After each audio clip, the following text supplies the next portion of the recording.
To Kill a Mockingbird, Chapter 22. When we left the courthouse, Jem started to cry. His face was streaked with angry tears as we made our way through a cheerful crowd. "It ain't right," he muttered all the way to the corner of the square where we found Atticus waiting for us. Atticus was standing under the streetlight, looking as though nothing had happened. His vest was buttoned, his collar and tie were neatly in place. His watch chain glistened.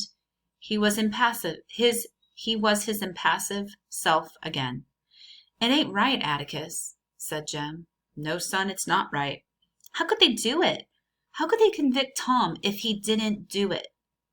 "I don't know, son, but they did. They've done it before, and they did it tonight, and they'll do it again when they do it. Seems that only children weep." The next morning, Calpurnia showed Atticus that the black community had brought all sorts of food for the Finch family. The kitchen table was loaded with enough food to bury the family. Hunks of salt pork, tomatoes, beans, even scuppernogs. Atticus grinned when he found a jar of pickled pig's knuckles. Calpurnia said, "This was all round the back steps when I got here this morning. They appreciate what you did, Mr. Finch. They aren't overstepping themselves, are they?" Atticus's eyes filled with tears. He didn't speak for a moment. "Tell them I'm very grateful," he said.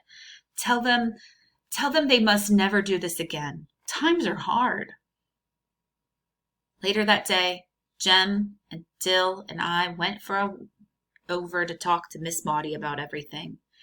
She said, "You'd be surprised how many people care about Tom. Judge Taylor cares. For example, did it ever strike you that Judge Taylor naming Atticus to defend that boy was no accident?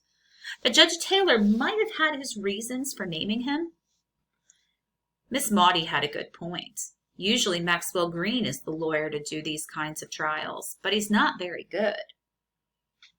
So Judge Taylor must have appointed Atticus because he wanted Tom to have a good defense and a fair trial.